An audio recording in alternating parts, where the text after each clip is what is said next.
Hello everyone and welcome back to eDagang Expo #eDX, organized by Malaysia Digital Economy Corporation (MDEC) and supported by Ministry of Communication and Multimedia. This is the third session of webinar for today. Let me do a quick recap of eDagang Expo.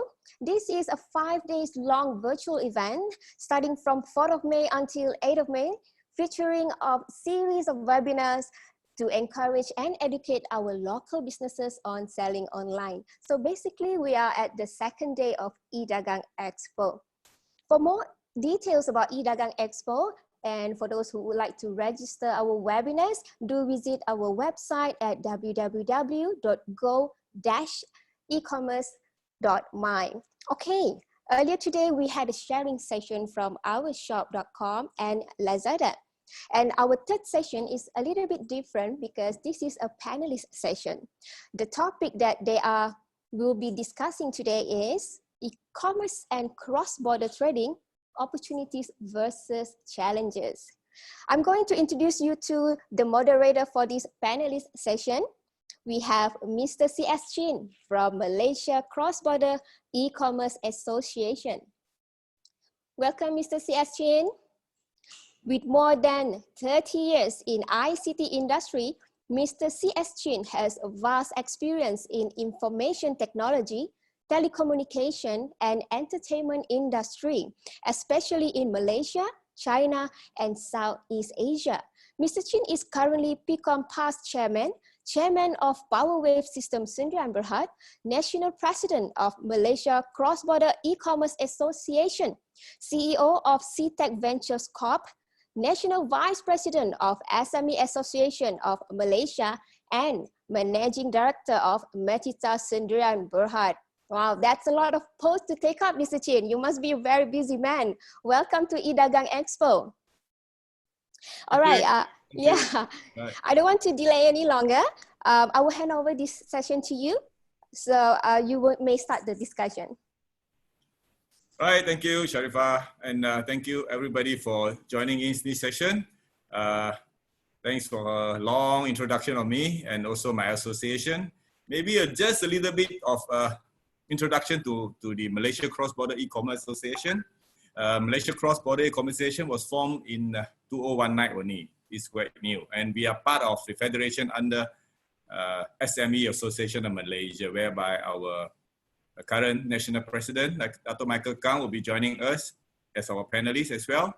And just for your information, why do we have this Malaysia Cross-Border E-Commerce Association? Because when we note that there are many events that didn't solely concentrate on helping Malaysia company to go cross-border e-trade. And cross-border e-trade, if unknowingly to everybody now, is the in thing now. We're talking about e-commerce, the special attention by the government to promote e-commerce internationally for Malaysian company especially. Of course, we start talking about one way, we are talking about import and export as well. But to the Malaysian company and to the government, we would like to help our Malaysian company to really export our product overseas. And how can we do that? And also, don't forget, cross-border e-trade is just not about what the company to export or import any other product. Also is mainly to focus on the platform available, the ecosystem that in Malaysia that we currently have, and what can you do, what a company would like to do at cross-border e-trade to promote his product, how could he do it?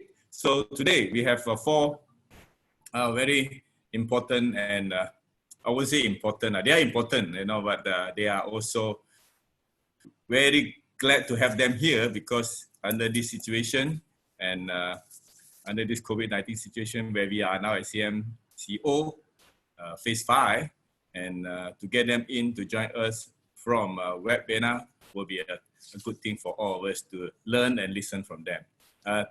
Before that, I just want to one by one introduce to you. My number one panelist is Datuk Sri Ivan Tay from FusionX.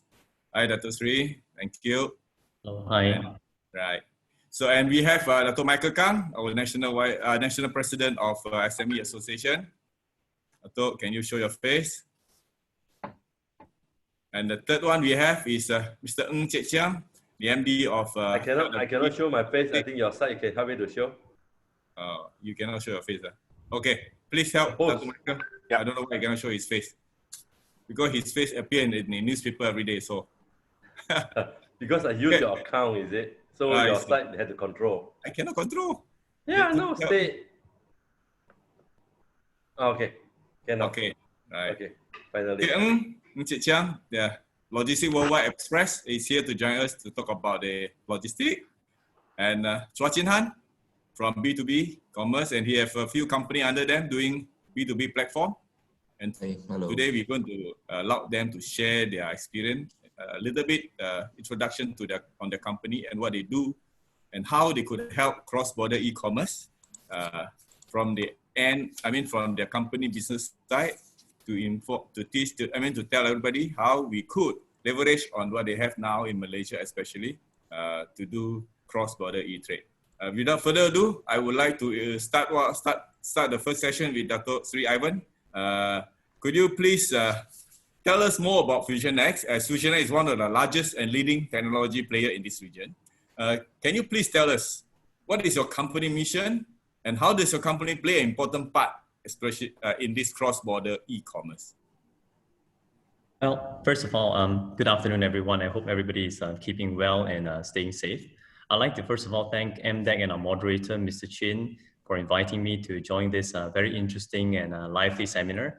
I wanted to say that last year I traveled to some 29 countries, and this year I've only traveled to perhaps 4 countries, all before the MCO. So that's a real drastic change that I've seen in just behavioral patterns. So in the wake of all that's happening, I think it's becoming a new norm that we conduct these conferences and sessions virtually. So I'd like to congratulate MDEC for organizing this webinar. Today, I'm very privileged to be on this session with my fellow distinguished panelists. And so thank you for having me today. And I hope to be able to share with you on how we can help you with your businesses. And as the moderator mentioned, now FusionX, as many of you would know, is one of the largest and leading big data and AI technology players in this region. We help companies by empowering them with modern technology so that they can increase their revenues, increase their total cost of, reduce their total cost of ownership, increase efficiencies, and in the process of doing so, derive value for these companies. From a cross-border e-commerce perspective, we at FusionX want to help companies carry out trade, exports, transshipment, marketing, payment, and any of these activities online. Gone are the days where people can pick up their phone or use faxes or get a quotation. But with the rise of e-commerce and huge volumes that we see, it's impossible to do all these things manually. So it's becoming increasingly crucial for companies to leverage on the power of technologies like e-commerce, AI, to increase sales and to strengthen their competitiveness.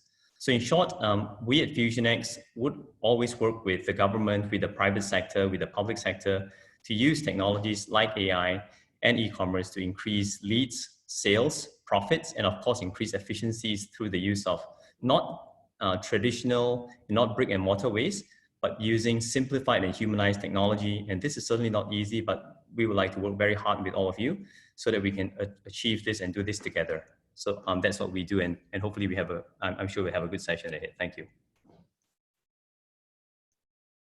Hey, thank you, Ivan. Since you're here, maybe I want to ask you one question because we understand that FusionX is involved in the DFTZ. The DFTZ is something that was a push and initiative from the government and together with Alibaba. So we want to understand, okay, since the SCF is served as catalyst in the booming internet economy and e-commerce activities in Malaysia, FusionX, I have not mistaken, you are the technology partner. Can you provide some insight of this program? How this SME can benefit from the DFTZ program that you have? Because Dr. Michael is here, he also wants to know more on the DFTZ, especially for the members. Well, before we delve into DFTZ, I think it's important for us to take a step back to understand the landscape in Malaysia and what ASEAN faces as a whole.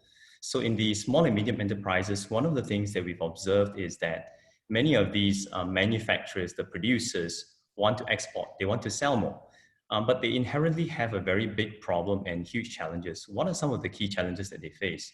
One, they perhaps lack technology, they lack market access, they perhaps lack funding, they may be unable to hire human resources that have these new modern skill sets as opposed to brick and mortar approaches. So these are huge problems that the market currently faces, and these are not problems that are easily, that they're able to tackle easily.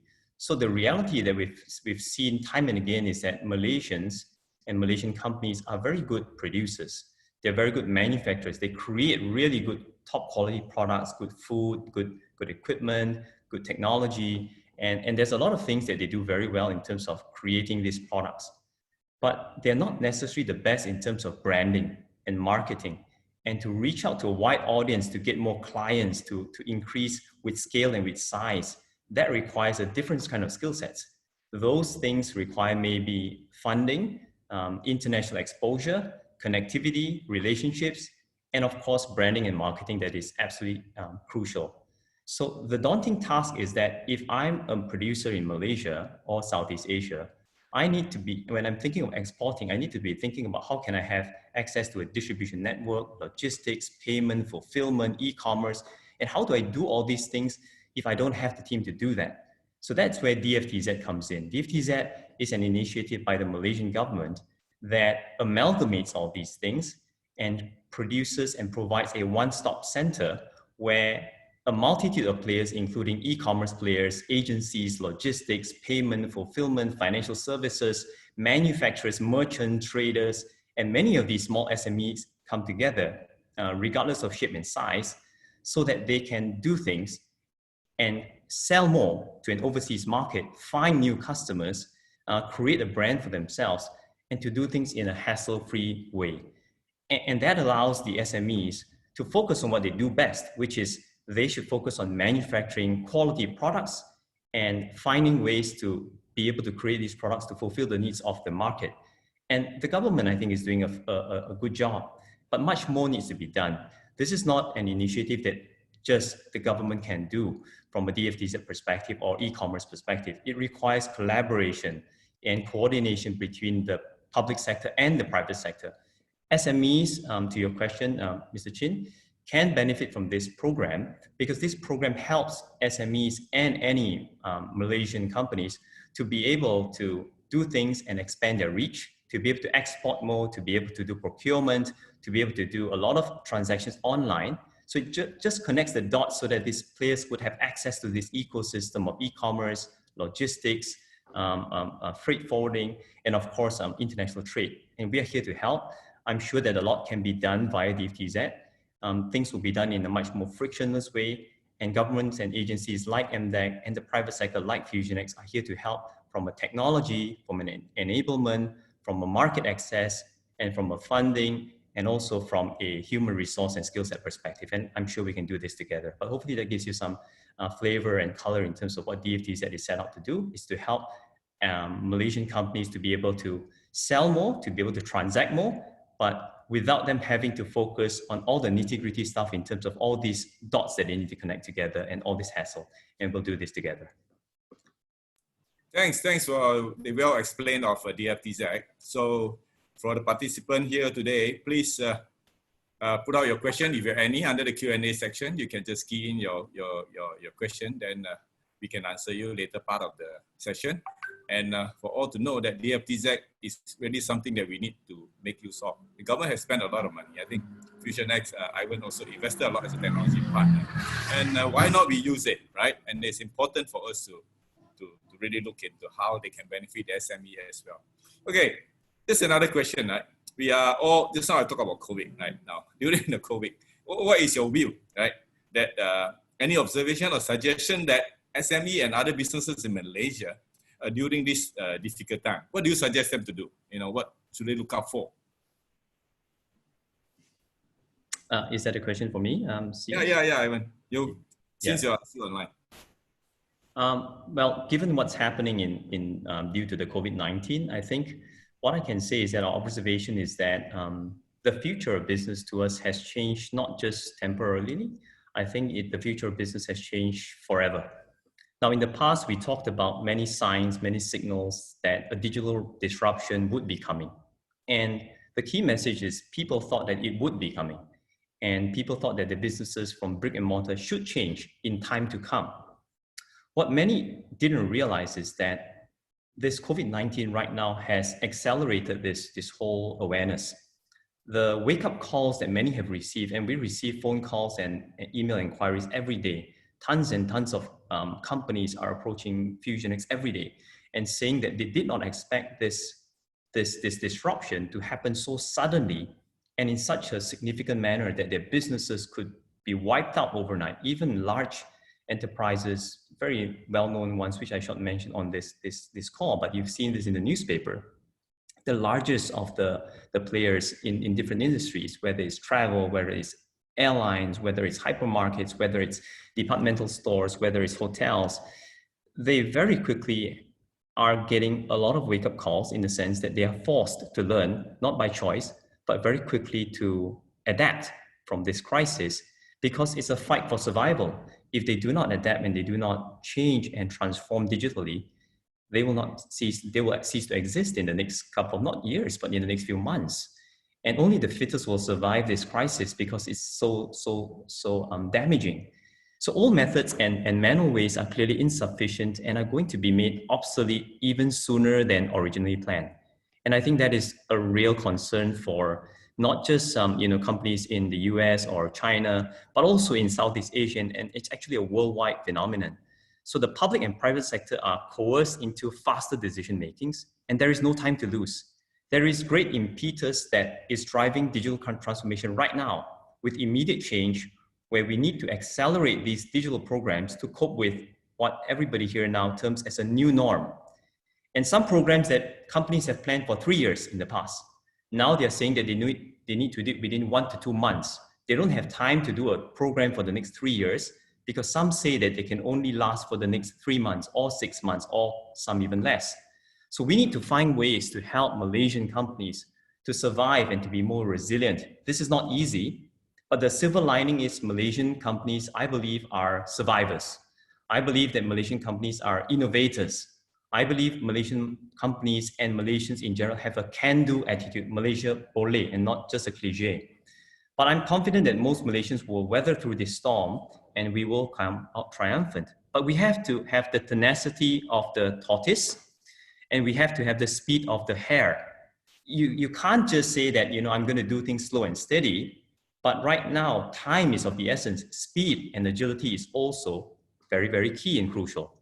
So I think that there are many case studies that we've seen in the world, such as Nike, who are digitally ready, who are able to survive and grow. But yet there are many small and enterprises that have also seen, and we've worked with them to help them during this period of time grow by 35%, by 50%. Even during the COVID-19 period, we've seen digital sales go up.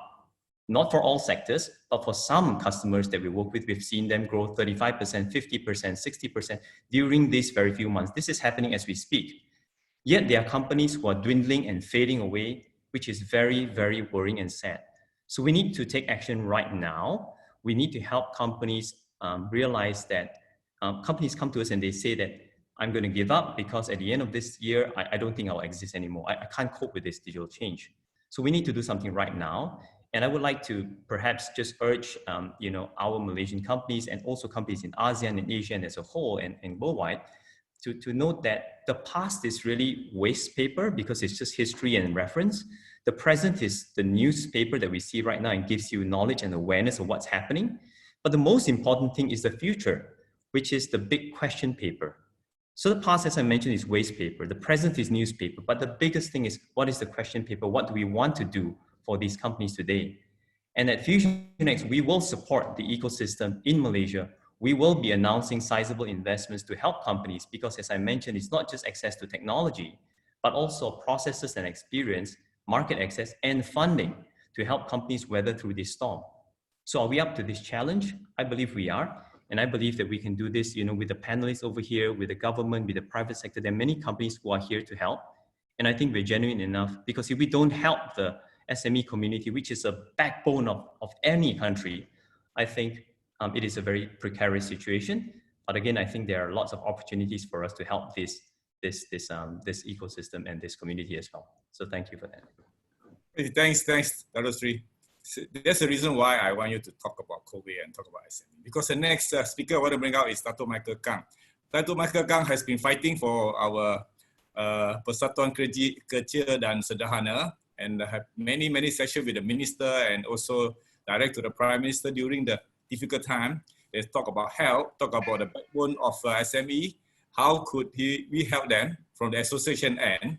And I believe that Dr. Michael has been running high and low, every day. He received calls, and then he has done a lot for us.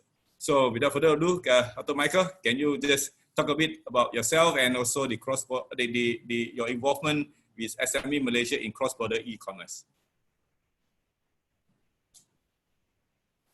No voice. Dato, no voice. Okay, great. Come. Thank you for Chin. Thank you for this. Your setting out your introduction. I think it's important. We need have been helping the SME. We hope the SME can pass this COVID-19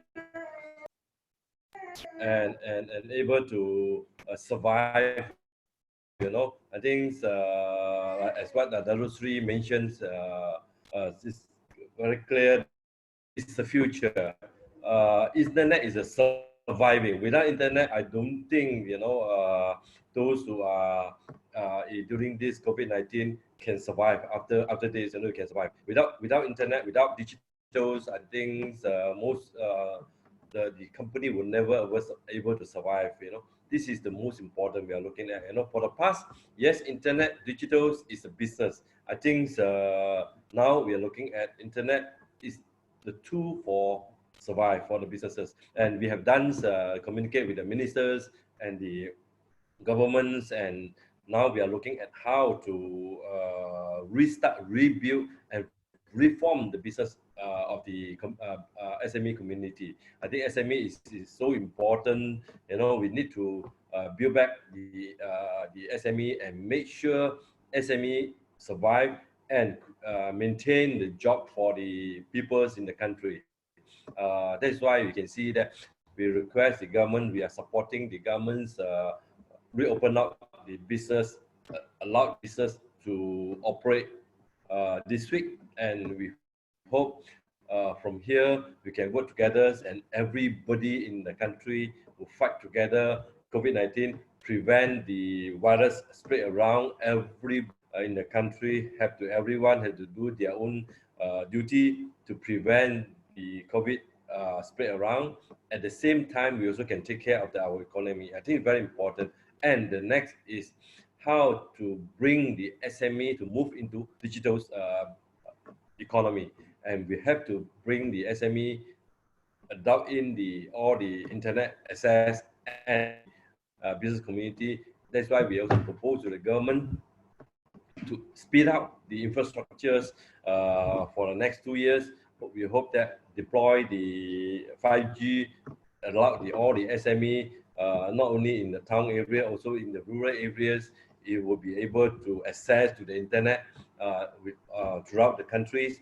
Then all the SME in the country can rely on the internet and business online. They can go through business by connectivity. Plus, like currently, like what we are doing, that every even meeting you can meet on the net. This is called social distancing. We do not meet each other, or there is some distance. This is why this is another way of the business opportunity. Plus, I think we were able to develop not only in town area. I think in the rural area will be building up the new economy Zoom to help the SME. Thank you, Dato. I think there will be a lot of questions we'll ask you later part, but I just have one question I want to ask you, because since you are in the National Economic Action Council, the committee part of it, we understand that the government, the EAC is starting to do some recovery plan post COVID-19, and we would like you to engage with the real the minister or whoever in charge in the committee to really help us, to increase the digital adoption under e-commerce especially, right? We understand that there is a grant of matching grant of 100 million, in which MDEC and the BSN and SME Corp, SME Bank are providing this, but the 100 million is not good enough, to us. So could you, when you attend any of this meeting, please ask them to quickly increase the amount, at least to 500 million or whatsoever. That because we really need help at this time, especially to help the Malaysia go digital adoption, because we understand that so far, as of today, we are less than 5% to maybe around 7% of SMEs are having a digital adoption in their company, right? So just a request from you. Later we will have you. I think should not have any problem. We already talked to the EPU to put in the paper. I think MOF already set up 6 working group. You know, this one is the how to help the SME recovery their business, and the other one, if we are talking about how to speed up, you know, to get the SME to bring back their business models. That's why we already put in the proposal to get the SME EPU or MOF to increase the budget for the SME of digitization, you know, deploy on the digitals and provide more grant and assist, provide the platform as well. And also today we also submitting another paper to facilitate implementation of approval like FDI and DDI, what kind of incentive, how to speed up, you know, the confidence levels of the FDI and DDI, you know, domestic investment, what kind of policy government going to deploy for the next few months, so that they SME can move fast and invest in the country and build out our economy. Thanks, Dr. Michael. Without further ado, I will invite the next speaker, Mr. Ng Chek Chiang. He's Logistic World Express. Could you start present your thought to us? Hi, everybody. First, thank you, Mr. Chin, and thank you very much to MDEC for inviting me to join this session. And hello, Dr. Michael and Mr. Chua and Dr. Sri Ivan. Nice to see you all online again. Anyway, I would like to present a very quick presentation here so that I can cut short my talk. So is that possible, Kelvin? Okay, next one. Next. Okay, basically LWE was not so young, not so old. We are 10 years old. We have, in fact, our presence in almost the entire ASEAN or Asian countries. We work not only with our own partners in different countries, I mean in ASEAN, but also we have strategy partners in Japan, Korea, India, Sri Lanka, and Bangladesh. And we have set this up over the last 2 to 3 years. And based on my 30 years of experience in the international logistic cross-border contacts. Next. And in short, we are able to service you from Malaysia into the entire ASEAN and Asian country, not to just mention also USA, Australia, and Europe, which we started first together with the Chinese e-commerce players. And cross-border shipping becomes so important these days if we talk about e-commerce. Without the cross-border shipping solution, you are basically not able to complete the e-trade. So the most important thing is we have to do not just do last mile, we have to do cross-border.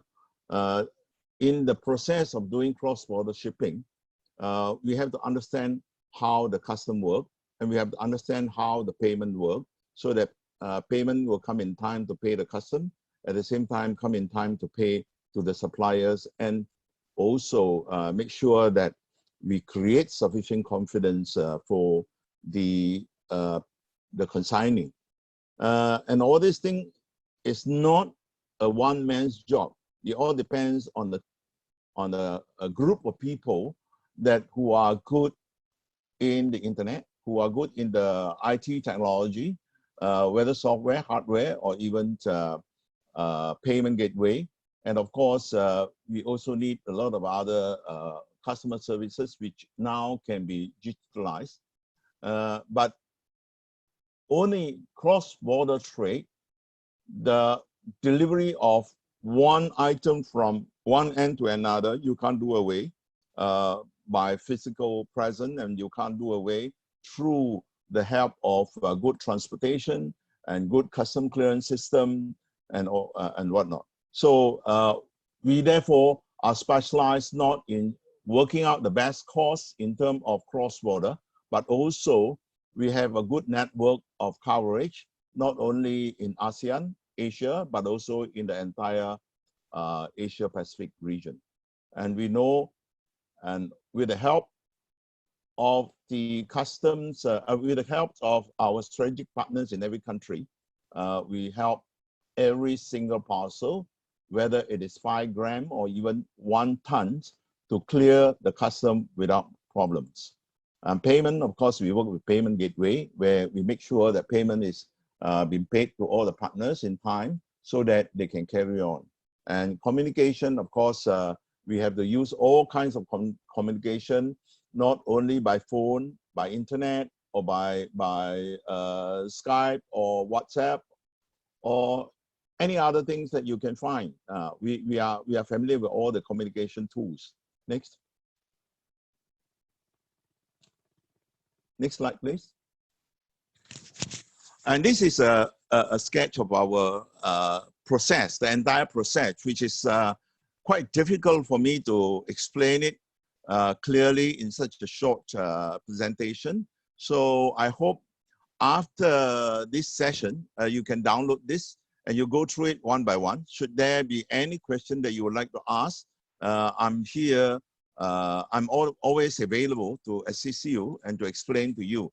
Actually, this is a diagrammatic process to show you what I've just explained in terms of custom clearance, in terms of how we do the trucking, in terms of how we do the electronic labeling.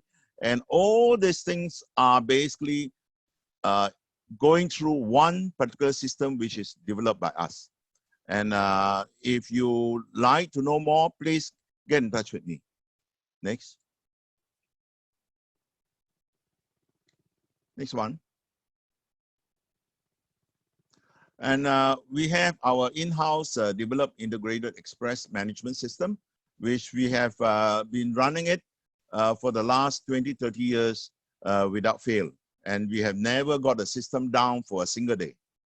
And we are, because the entire software team is with us, and therefore, should there be any changes to be made, if we need to make any modification to suit the need of the user, then we will immediately get it done within days. Thank you. Next one. And we also have developed our mobile apps. The mobile apps is important these days because we don't only do the last mile ourselves. We have to do the cross-border last mile together with our teammates all over the country, all over the world. They may use theirs, we may use ours.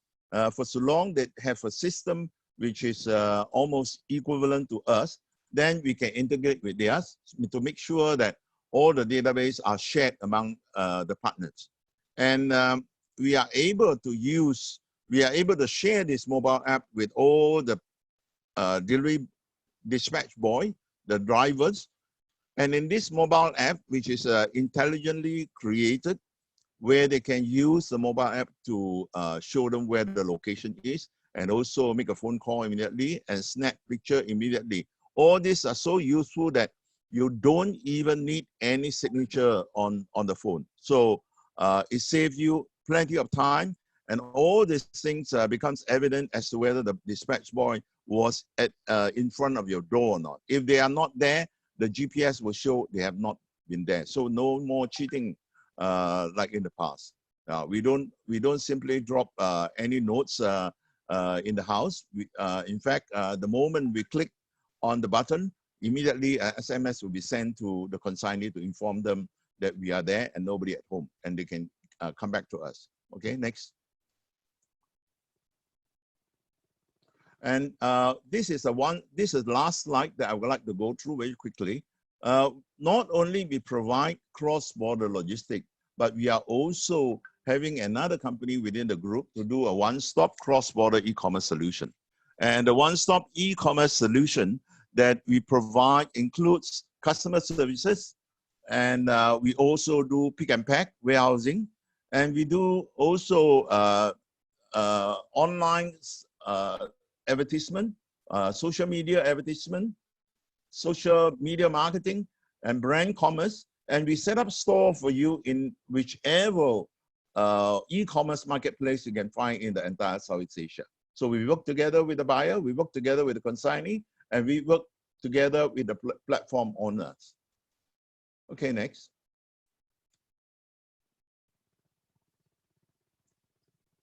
Okay, thank you so much. This is my last slide. Should there be any question, please feel free to ask me.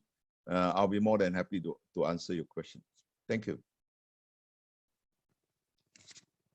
Hi, thank you, Mr. Ng. Thank you for your presentation. I think that's very important. Logistics is part of the ecosystem of the cross-border e-commerce, because nowadays the consumer, right, they all expect to receive their goods, if possible, the next day, right? And you can't possibly do it without the platform that, or even the logistic that you will get your product so fast, right? And talk about platform. Now we're going to introduce the next speaker, Mr. Chua Chin Han. So Chua, can you tell us a little bit more about your company? And I understand that B2B commerce did a lot of businesses towards helping the cross-border e-commerce and also SMEs. Can you just enlighten us a bit? Thank you, Mr. Chin. Thank you, eDX, for organizing this event for today. So before I start, I would just like to quickly share my screen. Yep. So just because our company is called B2B Commerce, but we do have a platform called B2B Daigou, and the B2B Daigou is actually only have one objective, which is to allow cross-border trade for lesser-known brands. So in lesser-known brand, we're talking about SMEs in this case. All right. So that's a quick background on what B2B Commerce do and why we suddenly venture into this business.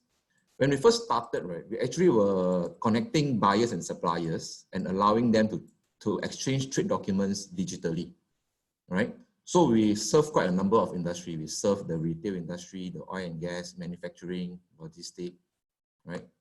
So from there, we also branch out. So it has become an ecosystem. On top of you digitizing your whole purchase and sales process between you and your trading partner, we also provide financial services, lending money based on your business capability, based on the digital data that you have that the bank doesn't know. We are able to lend you money. We connect you to logistics services, right, through 4PL model where we just handle the logistic documentation and planning. And as well, the latest is the marketplaces, right, where we connect you to the network that we already built throughout the years. So talking about networks, right, what network do we have is actually throughout the 20 years of operation in our company, right, we actually expanded from Malaysia throughout Southeast Asia, Indonesia, Thailand, Cambodia, Vietnam, China. Right, so currently we're actually operating in these 6 countries. Now, in these 6 countries, right, the normal business model that we see when people trying to go cross-border is always 2 types, which we label it as B2C model, whereby you own a brand in Malaysia, you're SME, you got your own brand, maybe you're selling biscuit or some type of other products, and you're trying to go to the other country. And the current norm is the fastest is you just go to the hottest online marketplace platform that they have there and start opening up an account and start selling there. That is what I call the B2C model, trying to connect directly to the consumer. And that is what Alibaba, Lazada, they are very well versed on that. But of course, the B2B model is still something that we support and we advocate quite strongly as well. This is the traditional where a brand owner, you look for a brand operator or maybe a co-branding or OEM or a key distributor in the country that you want to expand into as your partner, right? Then from there, you leverage his existing distribution network to go down to the retail line, to the trade, to the normal convenience store, and and all the links that they have in the market. So why do we still advocate this B2B model, although we are an IT company? Yeah? It's actually very simple. If you look at the retail industry in Southeast Asia alone, right? These are the potential demands in Southeast Asia. In Indonesia, if you're talking about medium, big, all the retail shop, right? Indonesia alone has 673 brands and more. Could be more coming up in the future, right? Thailand has 170 plus small and medium retail chain. Vietnam has 62 and is still growing. Cambodia, this is based on early 2019 data. Cambodia has 8 and there should be more coming up because 7-Eleven just gone into Cambodia. So the brick and mortar business is still very well alive and kicking, right? It's not something that for an SME, when you go to a new market, it's something that you want to just ignore and avoid about it, I would say. Now, then everyone is keep on asking, what about China, the biggest market in the world, the most exciting market in the world? Well, if you look at China, these are actually some of the data that are compiled by my trading partner in China, by our branch office in China. If you look at it, I'm still waiting for the 2019 data, but if you look at it, at 2018, no doubt the B2C market is growing at a double digit every single year, right? In 2018, the B2C, the e-commerce marketplace has taken up 16.7% of the FMCG market in China, but it's just 16.7%. If you look at the brick and mortar model, right, they're still controlling more than 80% of the market for FMCG, okay? And you're talking about 1.3 trillion worth of market every year. In 2018 alone, it's 1.3 trillion. So I believe it's an opportunity that the SMEs in Malaysia, right, should not lose focus on, right? E-commerce might give you the speed, right, if that is something that you want, the speed to penetrate the market, but to grow, right, you can't ignore the brick and mortar market, the traditional market, okay? So how does us B2B commerce help you all? Yeah? Because of our expansion throughout the years in the 6 countries, these are actually the networks that we have. In Malaysia alone, we actually connected to more than 6,000 FMCG manufacturers. In Indonesia, we have another 3,000 plus. Vietnam and Cambodia plus up is around 2,000. Thailand, another 1,000 plus. So these are the networks that we can connect you over.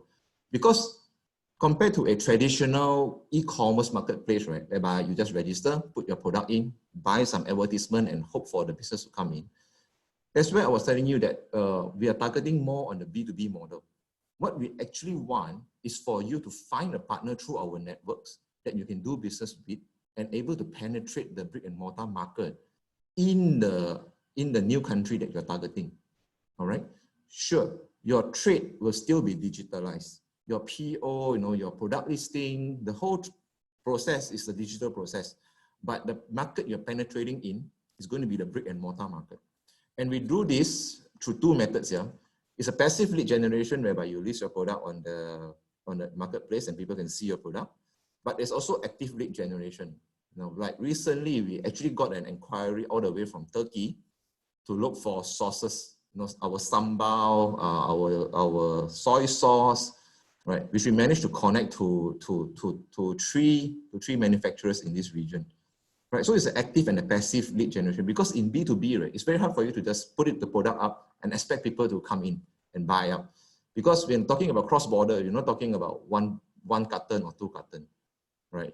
You could be dealing with half a container, 50 carton, 100 cartons, right? So these are the consideration and why we're targeting the B2B market for the SMEs. Whereby the SMEs who join our program, we'll be able to make the lead generation for them, right? So what I mean when we come up with the lead generation, on the active lead generation, firstly, we understand your business needs first. Are you able to serve that kind of capacity, right? What kind of market you're trying to go into, all right? Then based on your strength, your business brand positioning, then we will identify the potential partners from Southeast Asia country for you, right? Then we will connect to the potential partner arrange whether they are interested with your product, present the products on behalf of you to them, then you can start up with the business connectivity. Our platform will handle your contracts, will handle your purchasing, your invoicing, all your documents in a digital form. Right? This is actually what we really do. Right?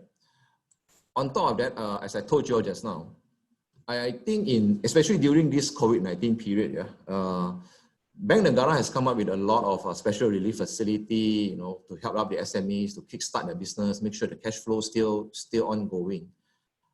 We actually have a subsidiary called B2B FinPower. It's a regulated P2P financing company, regulated by the Securities Commission of Malaysia, whereby we provide financing in a more digital way. You apply online, and how do I qualify you? It's actually very simple. Unlike traditional bank, where they pull out your secrets, your audited statement, blah blah blah, analyze from there, which is all historical. They don't know your growth, right? And you can't prove your growth. You're trying to penetrate into a new market. Your sales could be just picking up, right? But if you use our platform, no matter for your domestic trade, for your international trade, where all your trade documents are digitized, right? We actually use that as the basis of giving you a credit limit, right? So you can get a financing line from us, and we are very supportive of the government initiative. Recently, we even launched a COVID-19 relief financing, where even though we are not regulated by Bank Negara, we do the same thing as Bank Negara. 6 months, no repayment. Then on the 7th month onwards, you repay whatever principal that you have borrowed, right? But all this is only possible when you start trading on our platform, right? You see, we don't just do we don't just do cross-border, we also do domestic. So it's like a one-stop shop for you, whereby all the trading process between you and your trading partner is on our platform, right? And of course, recently we actually launched this one. This is what we call a SME Kickstart package, right? Whereby first-time SME that want to export out to other countries, right? This is where we do the preparation work for you. Have you registered your brand trademark? How do you want to do it? Your COO, right? Your HS code identification, your brand translation, especially if you go into other countries like, especially China, actually. If you go into China, everything is in Chinese, right? If you send in a product with a Malay name or with a Chinese name or in an English name, right? In an English or Malay name, people won't easily understand what you are actually selling, right? Even your label designing, label printing, right? And whether any import certificate is needed, we can actually do all the checkup for you. Right? This is actually what B2B does. Okay, thank you, Chin Han. I think very clear explanation what we do. You have a B2B portal to help the business, the SME on the FMCG product, especially. And also, you have, if they need money, you have a P2B financing to finance them, right? I hope the rate is very low, or you can competitive. Okay, we will now go to the Q&A session. There are some questions coming up from the Q&A side, and I will read out some of it for the panelists to answer. And I think I noted one question about DFTZ, to Sri Ivan. There are a lot of hoo-ha, these participants say about DFTZ. But I already noted that Alibaba and Lazada are using it so much. Not so much for the Malaysia-owned SMEs, And what are the roadmaps of DFTZ, and especially on cross-border e-commerce?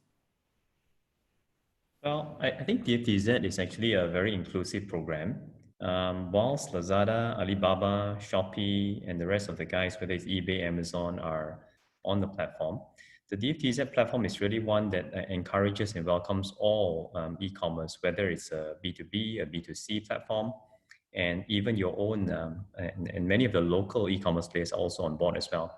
Now, if people want to have a D2C platform where you have your own brand and it allows for exports to other countries as well, even partnering with the players like B2B Commerce, as mentioned by Mr. Chua, and many of the other places, DFTZ welcomes everyone, because the government's whole idea is to make it an inclusive program that is a catalyst for more companies to be able to sell online, to be able to trade online, to be able to export online. And the whole process is just a simplification process that facilitates all this. So the roadmap is quite clear. which is to anybody who has the intention to be able to do more, to be able to scale, can leverage on DFTZ. But of course, in terms of profiling these companies, whether it's a manufacturer or producer, we need to check and see the capacity is something that these companies can cope with before they're ready for export. So there will be a process in terms of a funnel that says that some companies will only be only ready for the domestic market because of their scale, their size, financing, and maybe even certification. There'll be companies that we want to help to be able to scale and go abroad, to be able to reach out to exports markets, whether it's the Middle East, whether it's the United States, whether it's large markets like the US or China. And those kind of companies need to be profiled before they're ready, because we don't want to get into a situation where there's a backlash that we sell more than what they can actually cope with. Say, for example, if a company says they have 500 units and they want to target China, that doesn't make sense, because you have to have certain scale before you can reach out to the markets like China and the US. So DFTZ's whole objective is to make it a platform that can connect all the dots. It's welcoming towards all players. And of course, you need anchor players like the likes of the Lazadas, the Alibabas, and the eBays and the Amazons and Shoppees to be able to reach out some of those overseas markets as well, right? So hopefully that explains the function, the roadmap of DFTZ. And of course, very importantly, it's an inclusive program for anyone who wants to reach out to the market, as long as you're ready. Okay, this question again from the participant for Dr. Michael, right? What is the biggest barrier that are stopping SME from adopting e-commerce or technology, you know, to help them to go into this e-marketplace? I think for the past, what is the biggest barrier? I think it's a mindset. I think most of the SME for the past, their mindset, you know, they always feel that, you know, the technologies is the untouchable. They're not able to adopt. And then again, this is the first impression. The other one is, I think they always think that, you know, they got no time, you know, they focus on their current business. They got no time to adopt any new technology. Their daily operation, the business is good, you know, there are no point there for them to adopt any technology. This is always Malaysians, SME have this issue, you know. So their majority of SME, they say their volume is small, so they are always use the manpower. They did not move into the automation or adopt new technology for their business. So they always say that, you know, this technology is belong to young generation business. It's not none of their business. I think this round COVID-19 really hit them very badly. I think without technology, just as I mentioned, that, you know, internet is surviving, is a tool for them to survive. Without internet, without the technology, I think this round those who are not adopting technology will be wind up very soon. So we hope the SME have to adopt into technology now. It's no choice. By hook, by crook, they have to adopt technology if they want to survive, to pass through this COVID-19. Okay, thank you, Dato'. Yeah. One question for Ng. The ecosystem of logistics industry in Malaysia, you know, how much are we ready to cater for this cross-border e-trade? I will say that we are at all time ready. In fact, we have helped a lot of people like Lazada and Shopee to start their cross-border e-commerce from day one. When they first started to go into Indonesia, Malaysia, Singapore, and all that, we were the one that helped them to do the cross-border. So I think there's no issue in terms of technology, in terms of our experience. I've got 40 years behind me. 10 years with the present company and 30 years with another company that I was one of the co-founder. And I think all these experiences and the contacts built over the last 40 years, I don't see any problems in terms of getting rich. Even recently, we have been approached in China by a very big e-commerce company to ship from China into the USA. So all these things are basically very good proof that whichever country you want to export to, we have our contacts and linkages, and in terms of technologies, and no issue. You just give us 1 or 2 days to get the API in, then we should be able to ship it out. Yeah. Okay, thank you. I Thank think we you. are ready to do business cross-border, but the Yes. only thing we always face is, I mean, this is real life. If you buy something from Taobao, from Lazada, from China, you will get it very fast, right? But if someone from China to buy something from us, it would probably take a longer time. You know, there's some barrier there. So that's why we, I mean, in a nutshell, why we have this cross-border association to help our members, including linking all this ecosystem together, right? I think if I may explain to you, Mr. Chin, your question here. Basically, I think many of the exports, the local exporters or the brand owners, they are not so, they're still very reluctant to try on the export market. And that's why when you don't have the kind of volume, and you'll find that you don't even, the cross-border logistic provider will not find economical to build an ecosystem and to do the export for you. Because we can't ship one parcel for you, or we can't ship just a few hundred kilo for you, because this will become very expensive for the e-commerce, and it doesn't bring any advantage to you, and you find it so difficult, so expensive. So why you won't continue? You'll never. So I think people like Dr. Michael should be able to help in this aspect by getting all these people together and teach them how we can share all these resources together. And also MRCA, all these organizations can sit down together and teach all the members how to go and do exports. Let us build the bridge for you. Thank you. Okay, thanks. So, okay, back to this export business. You know, Jin Han, I want to ask you another question is that, in your view, what sectors of business Malaysia product export to overseas? Actually, if you ask me, I see the biggest potential is actually in the food and beverage part. Because you see, food and beverage, a lot of time, right, is the country branding, right? If you look at the fight between Malaysia and Singapore, you know, they always claim that they have the best chicken rice, and our chicken rice is losing out to them, or their roti canai is better than ours. You see, a country itself can stand up as a brand for the food. If you're talking about sushi, you always buy from Japan, right? Japan sushi is the best. Even a Malaysian that makes sushi, still lose out, right? That's why I believe that food and beverages, it should be where our biggest strength is, even in the agriculture, in our fruits. Just like our durian, our Musang King, there's no need for branding on Musang King. When Musang King goes to China, everyone knows what is Musang King, right? So I believe there is the biggest opportunity there for us, right? Okay, and especially in this region, our taste, you know, the Malaysian food, you know, we are a combination of Chinese, Malay, Indian. So it's from so much culture, there's always a market for our food, right? You just look at the airport, every time the foreigners that come back, that comes to Malaysia and going back to the country, when they open up the bag for the custom checking, what is inside there is all the snacks, right? All the food that they bought locally, right? So there is potential demand there. So I believe that that's something that the SMEs really, you know, try your best, right? The Malaysian market may be saturated. We are quite a small country, only 30 million. Right, but Southeast Asia alone, you're talking about a few hundred millions, right? So don't lose out on the opportunity. Take the first step. Thanks, Jin Han. So back to this, because of you talk about, you know, this platform, whatever.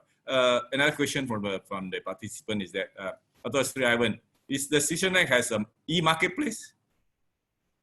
Do FusionX have an e-marketplace? No voice. Dr. Sri, no voice. Hi. Yeah, I was saying that from a marketplace perspective, we work with quite a number of international marketplaces and also regional marketplaces and local marketplaces. Now, if a company wants to have an e-store where you want to have a D2C channel and you want to market your own brand, this is something that we can assist you with to power up the platform by providing you with the right kind of technology, the right kind of enablement, the right kind of connectivity, to a whole slew of whether it's B2B or B2C. And that is something that we can provide. And I do think that what Mr. Ng from LWE said, it actually makes a lot of sense. If a company wants to have an online presence, but you don't have the kind of capacity, the kind of volume, it is always good to look at how you can pool resources, whether it's from a logistics perspective, a fulfillment perspective, whether it's from a marketing perspective, to use a combined strength to be able to do this kind of marketing and fulfillment. Whereas for companies that are sizable and they want to have their own branding, they want to have their own logistics, their own fulfillment, then you can obviously spend more from a marketing perspective to have the branding. So the quick answer to that is that from a marketplace perspective, we work with world-renowned partners, either internationally, regionally, or locally. And from a D2C perspective, we can help power up these companies through various channels, either through their own branding or joint branding, joint marketing, or targeted marketing as well. And this is something that we're very happy to hear from them and also help them in many ways. Thank you, Dr. Sri. When I see Sharifah face, I know we are our time. We come to an end. I think it's a very short period for us, but I believe it's very fruitful. I do hope the participant benefited from this session. If you have any further question, you can go to our association website, mcbea.org.my or smemalaysia.org. These two sites, you can send your information to us. If you have any question to the panelists, just direct to us. We will forward to them, and they will definitely would like to hook up with you, you guys. And what our main objective here is to help Malaysia to do export. That's just what Chin Han said, Dr. Sri Alvan said, Mr. Ng said. We are ready. Just that you may not know what platform can you access to. Are we ready or not? Like the question to Dr.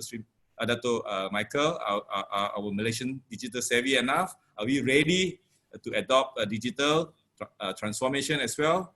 And then to look forward to do a better business for our SMEs. I think we are here to help. Our association is here to help. Welcome to join us. And of course, we want to thank eDX for giving this opportunity. And I do hope everybody benefited from this event. Thank you, Dr. Sri Ivan. Thank you, Dr. Michael. Thank you, Ng. Okay. And thank you, Chua Chin Han. And Thank you. Right. Thank you, Thanks. Chin. Thank you, everyone. Thank you, Mr. Chin, and also thank you to all of our panelists. For our audience, the recording of this webinar will be uploaded into Go e-commerce portal. You can register at www.go-ecommerce.my to gain access when it's available. And also, we will display a survey form at the end of this webinar, so please take time to go through it. At the meantime, we will be taking a break, and I'll see you again at 3 p.m. with eBay Malaysia. Thank you all. Thank you, everyone. Thank you. Bye-bye.